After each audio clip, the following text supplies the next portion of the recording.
মিরপুরের একাডেমি মাঠে উপস্থিত তাসকিন আহমেদ। লন্ডন থেকে ফিরে তাসকিনের চলছে পুনর্বাসন প্রক্রিয়া। ইনজুরির কারণে বিসিবির তত্ত্বাবধানে যুক্তরাজ্য গিয়েছিলেন বিশেষজ্ঞ চিকিৎসকের পরামর্শ নিতে। সেখানকার চিকিৎসকের পরামর্শ আপাতত দরকার নেই অস্ত্রোপচারের। তাই আবারও মাঠের ক্রিকেটে ফিরতে নিজেকে প্রস্তুত করছেন ঢাকা এক্সপ্রেস।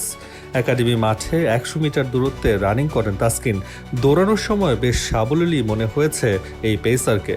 বাংলাদেশ ক্রিকেট বোর্ডের চিকিৎসক দেবাশিস চৌধুরী বলেছিলেন, বিশেষজ্ঞদের মতে বর্তমানে তাসকিনের জন্য সবচেয়ে ভালো সমাধান হচ্ছে অস্ত্রোপচার এড়িয়ে রক্ষণাত্মক চিকিৎসা। তার জন্য একটি পুনর্বাসন কর্মসূচি তৈরি করা হয়েছে, যা ধাপে ধাপে তার ফিটনেস ফিরিয়ে আনতে সহায়তা করবে এবং টেন্ডনের সমস্যাটিও নিয়ন্ত্রণে থাকবে।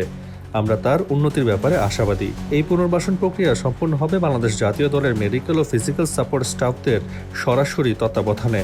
এখন সবকিছু ঠিকঠাক থাকলে জুনের শুরুতে ম্যাচ ফিটনেস ফিরে পেতে পারেন এই গতি তারকা। হয়তো দেখা যেতে পারে শ্রীলঙ্কা সফরেও।